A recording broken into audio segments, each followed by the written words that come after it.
ओम शांति।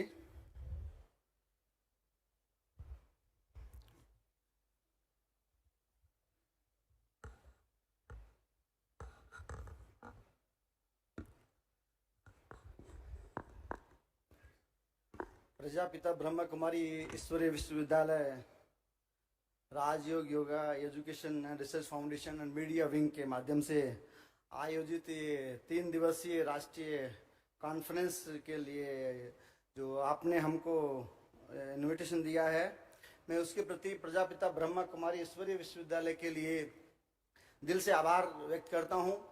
और जैसा कि बहन योगिनी दीदी ने बताया कि मुझे इस विश्वविद्यालय से एक लंबा अरसा हो गया, काफ़ी समय से मैं जुड़ा हूं और लगभग 18-19 साल से मैं आपके बीच में आ रहा हूं और लगातार मैं आपकी इस कॉन्फ्रेंस में साल में कम से कम एक बार आने का मुझे मौका मिलता है।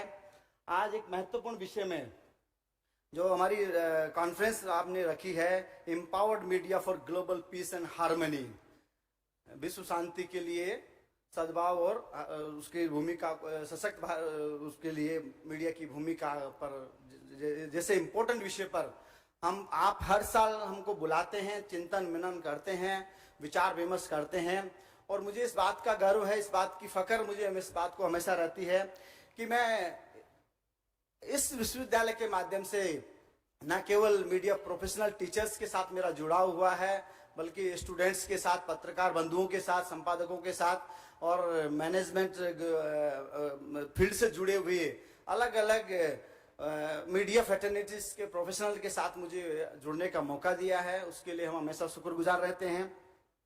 आज का जो पहला प्लेनरी सेशन रखा, उसका impact of social media on society जैसे एक महत्वपूर्ण विषय पर हम बात कर रहे हैं। हम इस बात उस दौर में आते हैं, कहीं हमारे सीनियर लोग यहाँ बैठे हैं, कहीं हमारे बुजुर्ग, हमारे पिता तुल्य लोग बैठे हैं जो उन्होंने इस दौर को देखा है कि हम उस दौर के वासी है जब ये कहा जाता था रोटी कपड़ा और मकान इस देश की मूलभूत आवश्यकता है और रोटी कपड़ा मकान के बाद में रोटी कपड़ा मकान से रोजगार और शिक्षा, अच्छा स्वास्थ्य, अच्छी शिक्षा हमारी जरूरत बनी।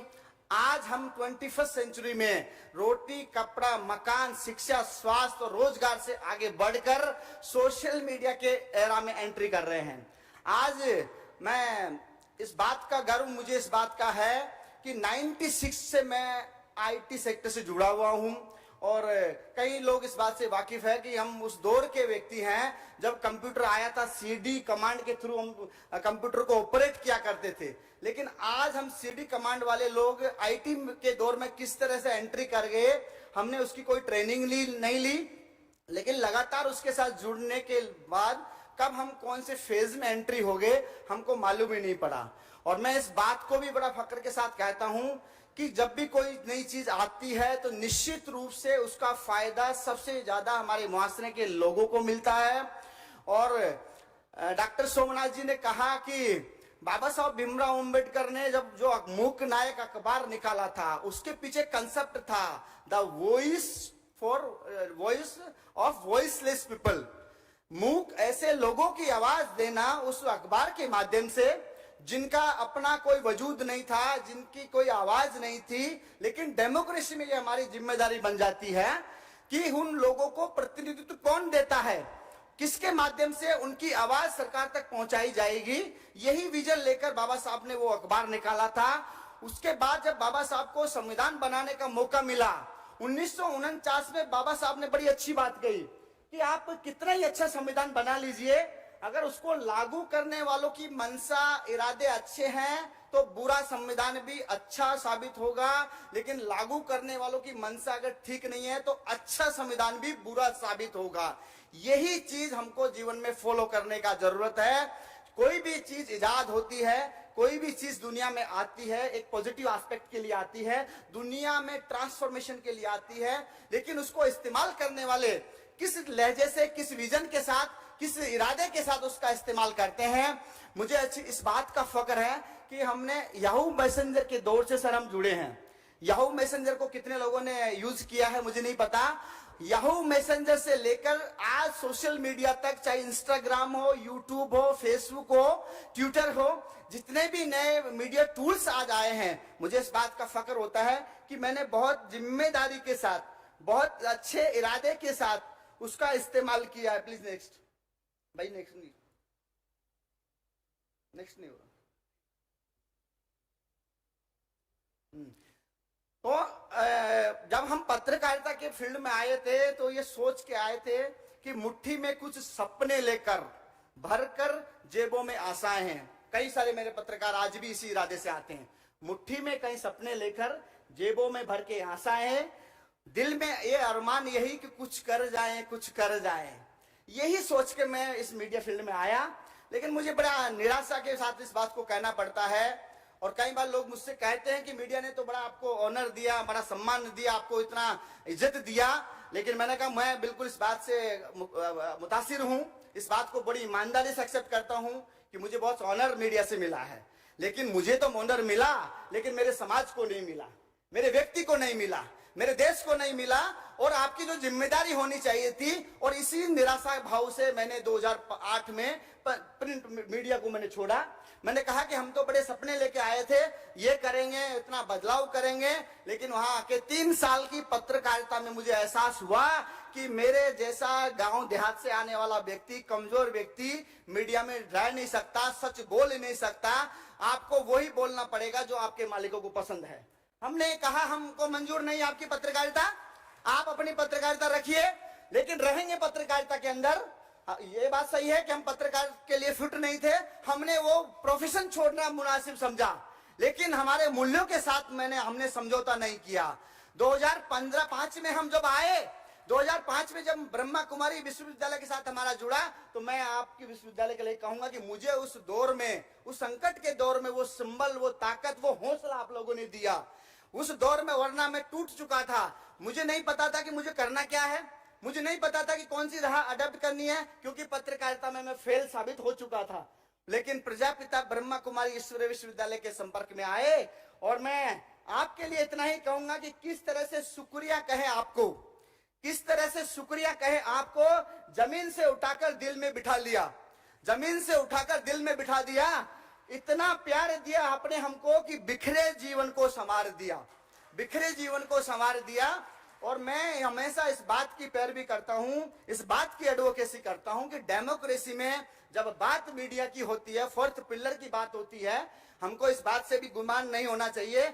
Officially we are not the fourth pillar of democracy, by knowingly, by unknowingly, by किसी न किसी बहाने से हमको चौथा तमगा मिल गया, लेकिन उस तमगे को लेने से के साथ में जिम्मेदारियां हैं। प्रोफेसर दीक्षित साहब ने कहा कि आप किसको दोष देते हो, कौन जिम्मेदार है उसके लिए। जितना डिक्लाइन सोसाइटी में हो रहा है, कोई प्रोफेशन खराब नहीं है, सारे प्रोफेशन, सारा जो भी डिपार्टमेंट है, उन सबका इरादा है कि अच्छा काम हमारी सोसाइटी, देश के लिए करे, लेकिन व्यक्ति नहीं कर पा रहा है।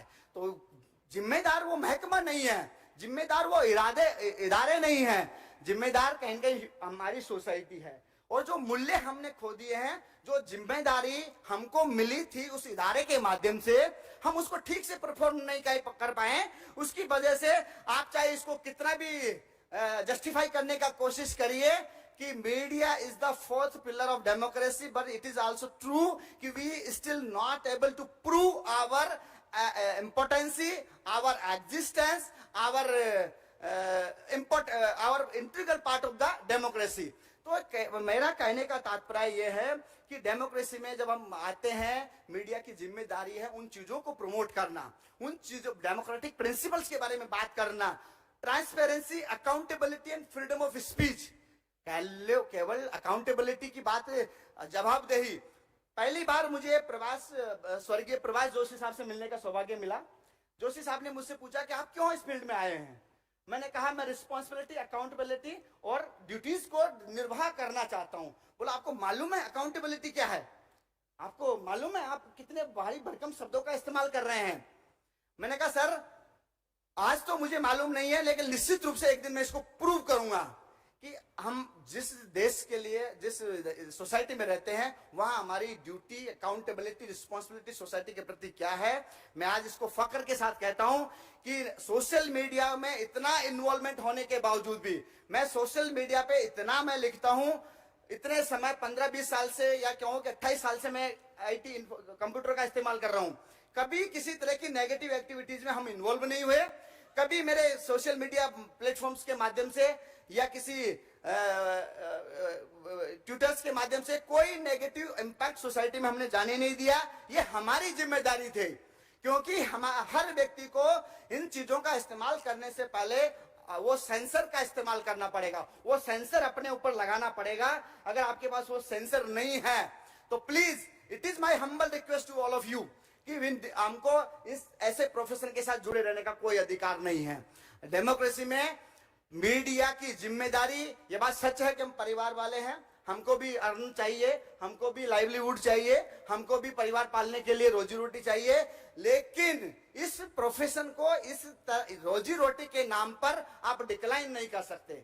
आपको मॉरल वैल्यूज को मेंटेन करना पड़ेगा। मैं भ्राता निकुंज भाई के प्रति बड़ा आभारी हूं। लगातार आपके कॉलम जो आप लिखते हैं अलग अलग प्रिंट मीडिया के माध्यम से मुझे मिलते हैं। मैं निकुंज भाई का बड़ा दिल से आभारी हूं कि आप मुझे लगातार जितने भी कॉलम आपने हिंदी, इंग्लिश या अदर लैंग्वेज में भी कई बार मुझे आपके कॉलम्स मिलते हैं, तो उनको हम पढ़ते हैं, देखते हैं, तो